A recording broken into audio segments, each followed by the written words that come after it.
بسم اللہ الرحمن الرحیم۔ پیارے طلباء، امید ہے آپ خیریت سے ہوں گے۔ ہم سیکنڈ ایئر کورس جو کہ لیکچر نمبر 1 میں باب نمبر 1 اسلامی جمہوریہ پاکستان کا قیام یہ پڑھیں گے۔ اصل میں پاکستان آپ کو پتہ ہے 14 اگست 1947 عیسوی میں آزاد ہوا۔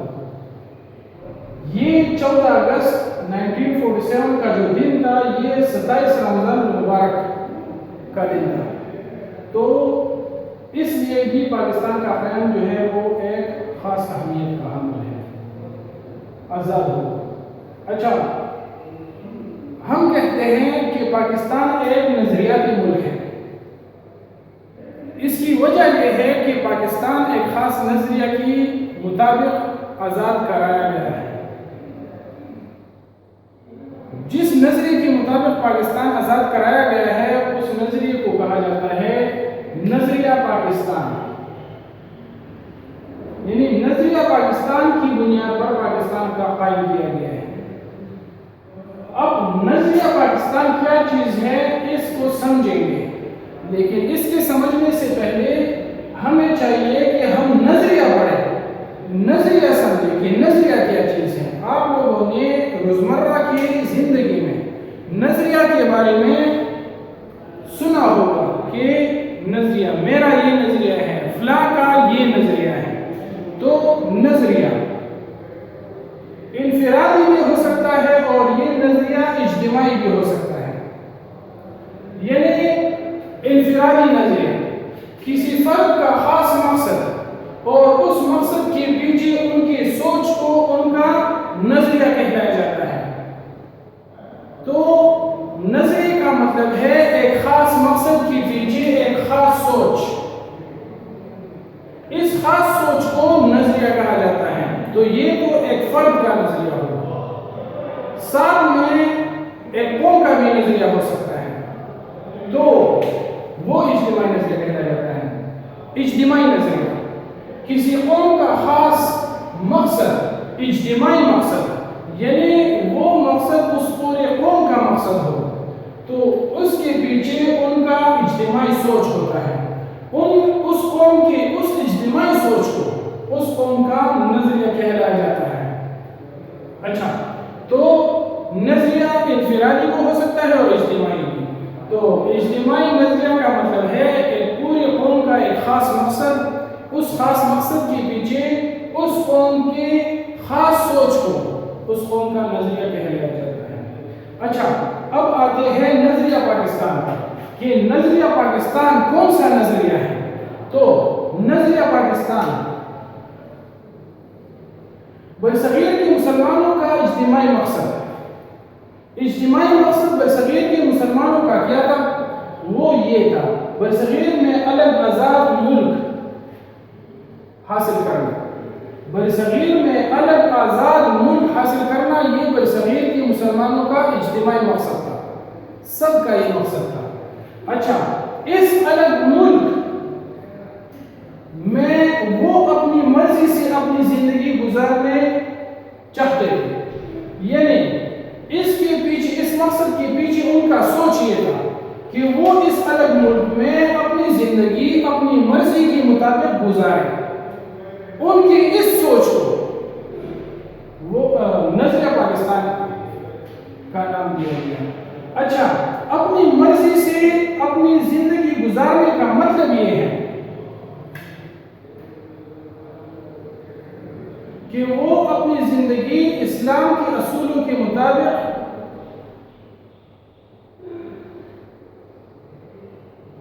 گزارنا چاہتے تھے۔ اس الگ ملک میں ان کا سوچ یہ تھا کہ وہ اپنی زندگی اسلام کے اصولوں کے مطابق گزاریں گے۔ ان کی اسی سوچ کو بعد میں نظریہ پاکستان کا نام دیا گیا۔ تو پاکستان جس نظریے کی بنیاد پر قائم کیا گیا ہے وہ ہے نظریہ پاکستان، اور اس کا بنیاد جو تھا نا وہ اسلام تھا۔ یعنی برصغیر میں مسلمانوں کی قومیت، جداگانہ قومیت کا بنیاد دین اسلام تھا۔ اگر مسلمان مسلمان نہ ہوتے، مذہب میں مسلمان نہ ہوتے تو وہ اسلام نہ ہوتا، تو پھر یہاں کے دوسرے قوموں جیسے ہوتے مسلمان، تو پھر ان کو الگ ملک حاصل کرنے کی کوئی ضرورت نہیں تھی۔ مسلمانوں کو الگ ملک حاصل کرنے کی ضرورت کیوں پیش آئی؟ کیونکہ مسلمان دین اسلام کے پیروکار ہیں، دین اسلام کے پیروکار ہونے کی وجہ سے وہ چاہتے تھے، ان کو کئی سارے مسائل تھے، اس لیے وہ چاہتے تھے کہ برصغیر میں الگ ملک آزاد ہو اور اس الگ ملک میں وہ اپنی زندگی اسلام کے مطابق گزارے، اسلام کے اصولوں کے مطابق گزارے، اس وجہ سے وہ یہ چاہتے تھے۔ تو ان کی اسی سوچ کو نظریہ پاکستان کا نام دیا گیا۔ اچھا، اب میں آپ کو آگے بتانے والا ہوں کہ نظریہ کی کیا اہمیت ہو سکتی ہے، نظریہ ایک قوم کی زندگی میں کیوں ضروری ہے اور اس کی کیا اہمیت ہے۔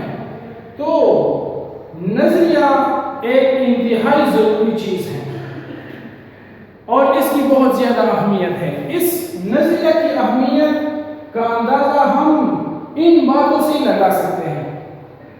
اچھا، نمبر فرسٹ، اتحاد و اتفاق پیدا کرنا۔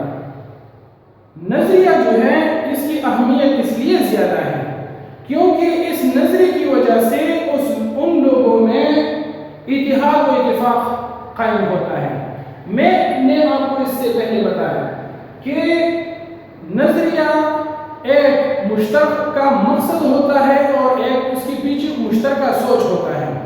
آپ کو پتا ہے کہ جب کسی قوم کا ایک مشترکہ مقصد ہو تو وہ اس مقصد کے حصول کے لیے وہ قوم مشترکہ جدوجہد کرتی ہیں۔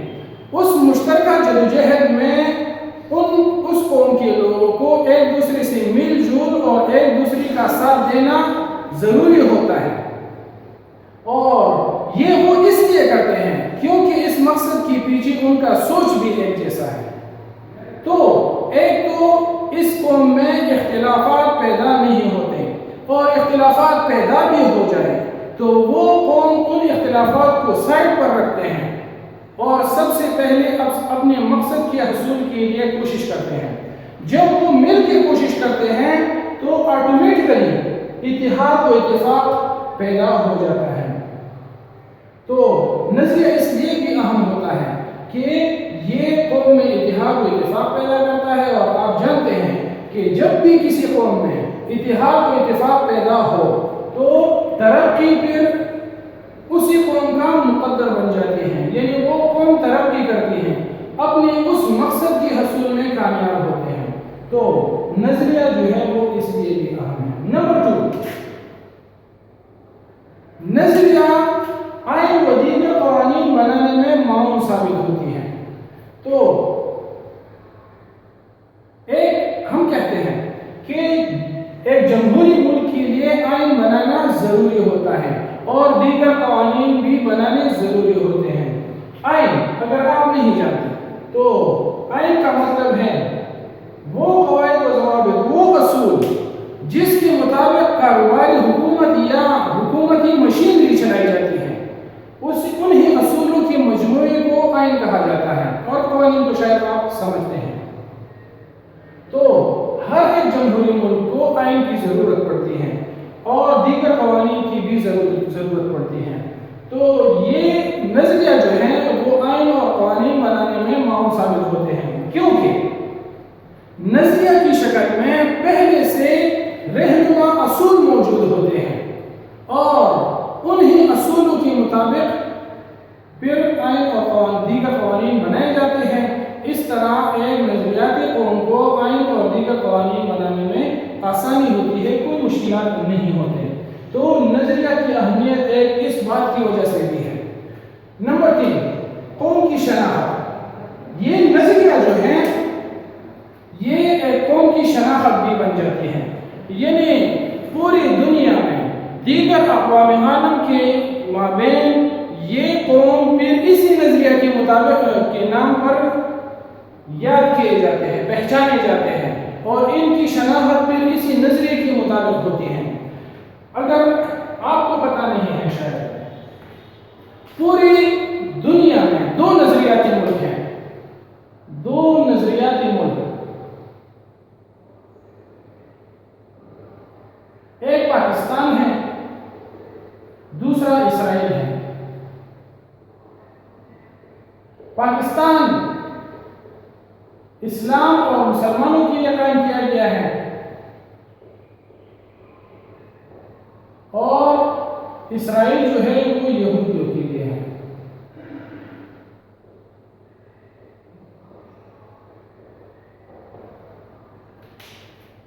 پاکستان اس لیے نظریاتی ملک ہے کیونکہ یہ ایک خاص نظریہ کے مطابق ہے۔ نظریہ کون سا ہے؟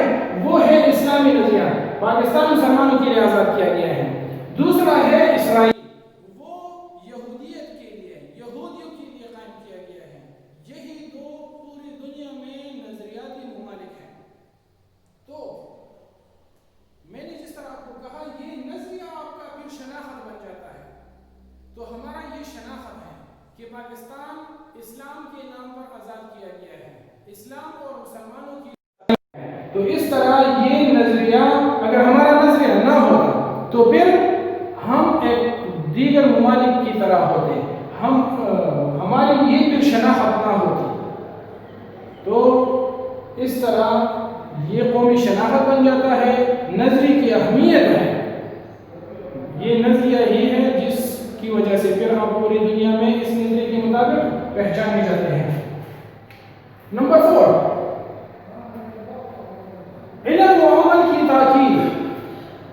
نظریہ اپنے لوگوں کو علم کی تاکید کرتی ہے کہ آپ علم زیادہ سے زیادہ حاصل کریں، پھر آپ کو وہ تاکید کرتی ہے کہ اس علم کے اوپر آپ عمل بھی کریں۔ جب علم حاصل ہو اور اس کے اوپر عمل ہو تو آپ کو پتہ ہے کہ ترقی ہوتی ہے اس قوم کی، اور ترقی اگر آپ نہیں جانتے تو 2 طرح کی ہیں، ایک مادی ترقی ہے اور دوسرا روحانی ترقی ہے۔ مادی ترقی شاید آپ جانتے ہیں، وہ ترقی جس کا تعلق مادہ سے ہو، میٹر، یعنی جس ترقی کو ہم دیکھ بھی سکتے ہیں، ہم چھو بھی سکتے ہیں، وہ مادی ترقی ہے۔ مثال کے طور پر پہلے گرمی محسوس ہوتی تھی، گرمی کی شدت کو کم کرنے کے لیے ہم ہینڈ فین کو یوز کرتے تھے، آج ہم اس کے لیے پنکھا یوز کرتے ہیں۔ اس طرح یہ مادی ترقی ہوئی، ہمیں کوئی محنت کے بغیر اپنی گرمی کی شدت کو ہم کم کر سکتے ہیں۔ اس طرح پہلے ٹرانسپورٹیشن کے لیے پیدل یا پھر کسی جانور کی پیٹھ کو استعمال کیا جاتا تھا سواری کرنے کے لیے، یعنی ایک جگہ سے دوسری جگہ جانے کے لیے۔ آج ہم اسی ٹرانسپورٹیشن کے لیے، آمد و رفت کے لیے جہاز بھی یوز کر سکتے ہیں، ٹرینز بھی یوز کر سکتے ہیں، اور گاڑیاں بھی یوز کر سکتے ہیں۔ ہماری زندگی میں اس مادی ترقی نے بہت زیادہ آسانی پیدا کی ہے، یعنی ہم پہلے کے مہینوں کے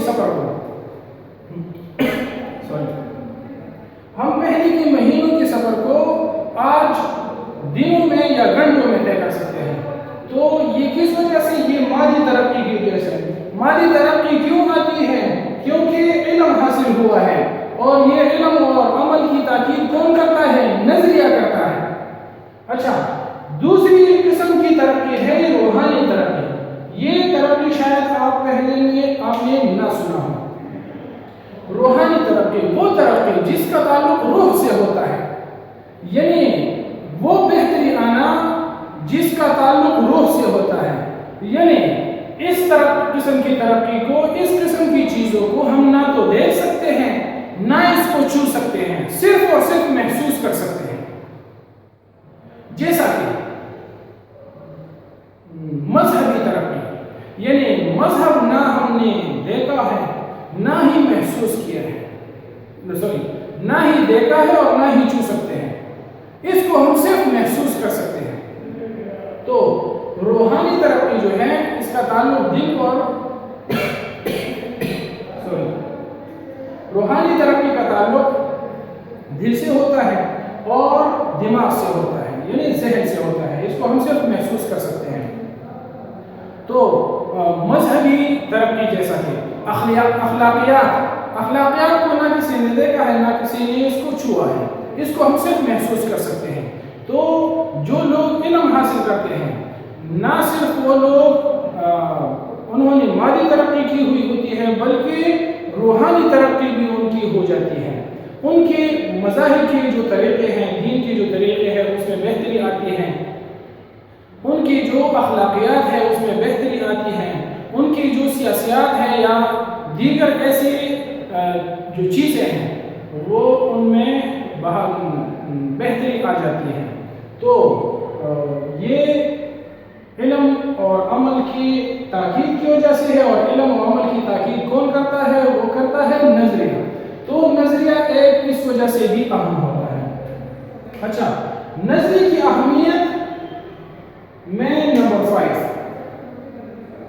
نظریہ کی اہمیت اس وجہ سے بھی زیادہ ہے کیونکہ نظریہ آپ کو مشکل حالات کا سامنا کرنے کی صلاحیت پیدا کرتی ہے۔ یعنی نظریہ میں ایک مقصد ہوتا ہے، نظریہ میں مقصد ہوتا ہے اور اس کے پیچھے سوچ ہوتا ہے۔ اس مقصد کے حصول کے لیے آپ کو جدوجہد کرنی پڑتی ہے، کوشش کرنی پڑتی ہے۔ اس کوشش میں کئی ساری رکاوٹیں آپ کے سامنے آتے ہیں، آپ ان رکاوٹوں کو پار کرتے ہیں، ان مسائل کو حل کرتے ہیں اور آگے بڑھتے ہیں اور اپنے مقصد کے حصول کو ممکن بناتے ہیں۔ یہ کس وجہ سے؟ یہ اس سوچ کی وجہ سے جو آپ کے ذہن میں ہے، یہ اس نظریے کی وجہ سے جو آپ کا نظریہ ہے۔ اس وجہ سے آپ اس مقصد کے حصول سے پیچھے نہیں ہٹتے۔ آپ کے اس راستے میں کئی رکاوٹیں اور کئی مسائل پیش آتے ہیں۔ ان مسائل اور ان مشکلات کا آپ سامنا کرتے ہیں اور ڈٹ کر ان کا مقابلہ کرتے ہیں اور ان مشکلات اور مسائل کو حل کرتے ہیں۔ اس طرح ایک قسم کی آپ کو مسائل اور مشکلات حل کرنے کی ایکسپیرینس ہو جاتی ہے۔ اسی ایکسپیرینس کو آپ آگے لے کے دیگر مسائل کو حل کرتے ہیں۔ یہ ایک جہد مسلسل ہے، آپ ایک مسلسل کوشش کرتے ہیں۔ تو اس طرح آپ کی جتنی بھی مسائل ہیں آپ اس کو حل کرتے ہیں، تو آپ میں مشکل حالات کرنے کا سامنا کرنے کی صلاحیت پیدا ہو جاتی ہے۔ وہ کیوں پیدا ہوتی ہے؟ وہ اس نظریہ کی وجہ سے پیدا ہوتی ہے۔ پھر آگے جا کے آپ کو کتنی بھی بڑی مسائل پیش کیوں نہ آئے، آپ ان مسائل کو بڑی احسن طریقے سے، بڑی خوش اسلوبی سے آپ اس کو فیس کرتے ہیں اور اس کو حل کرنے کی کوشش کرتے ہیں۔ تو جب آپ ایک مسئلے کو حل کرتے ہیں، دوسرے مسئلے کو حل کرتے ہیں، تیسرے مسئلے کو حل کرتے ہیں، تو آپ کی زندگی میں ترقی ہو جاتی ہے، آپ کی بحیثیت بہتری آپ کی زندگی میں آ جاتی ہے۔ تو اس طرح یہ اہمیت بھی نظریہ کی وجہ سے ہے، یہ نظریہ کی اہمیت ہے۔ اچھا، تو اس طرح نظریہ ایک انتہائی ضروری اور اہم چیز ہے قوم کی زندگی میں۔ ہاں، یہ آج کا ٹاپک ہوا، ہم نے یہ چند چیزیں پڑھی۔ ایک پڑھا کہ پاکستان قائم ہوا، پاکستان کب قائم ہوا یہ ہم سب جانتے ہیں، لیکن یہ نظریاتی ملک ہے، یعنی ایک خاص نظریہ کے مطابق قائم کیا گیا ہے۔ نظریہ میں نے آپ کو بتایا کہ نظریہ کیا چیز ہے، اور آپ شاید پہلے بھی اس سے جانتے ہیں کہ نظریہ سوچ کو کہتے ہیں، ایک خاص قسم کا سوچ۔ پھر نظریہ پاکستان کے بارے میں نے آپ کو بتایا کہ برصغیر کے مسلمانوں کا مقصد کہ ہمیں برصغیر میں ایک الگ آزاد ریاست ملے، اس مقصد کے پیچھے ان کا سوچ یہ تھا کہ اس الگ ملک میں ہم اپنی زندگی اسلام کے اصولوں کے مطابق گزاریں گے۔ ان کی اسی سوچ کو نظریہ پاکستان کا نام دیا گیا۔ اچھا، پھر آپ کو میں نے نظریہ کی ضرورت اور اہمیت بتائی۔ نظریہ کی ضرورت اور اہمیت بہت زیادہ ہے، اور وہ ان باتوں کی وجہ سے ہے جو میں نے آپ کو ایکسپلین کیا۔ انشاءاللہ میں نیکسٹ لیکچر میں آپ کو نیکسٹ جو باتیں ہیں اور جو ٹاپکس ہیں وہ ایکسپلین کرنے کی کوشش کروں گا۔ شکریہ۔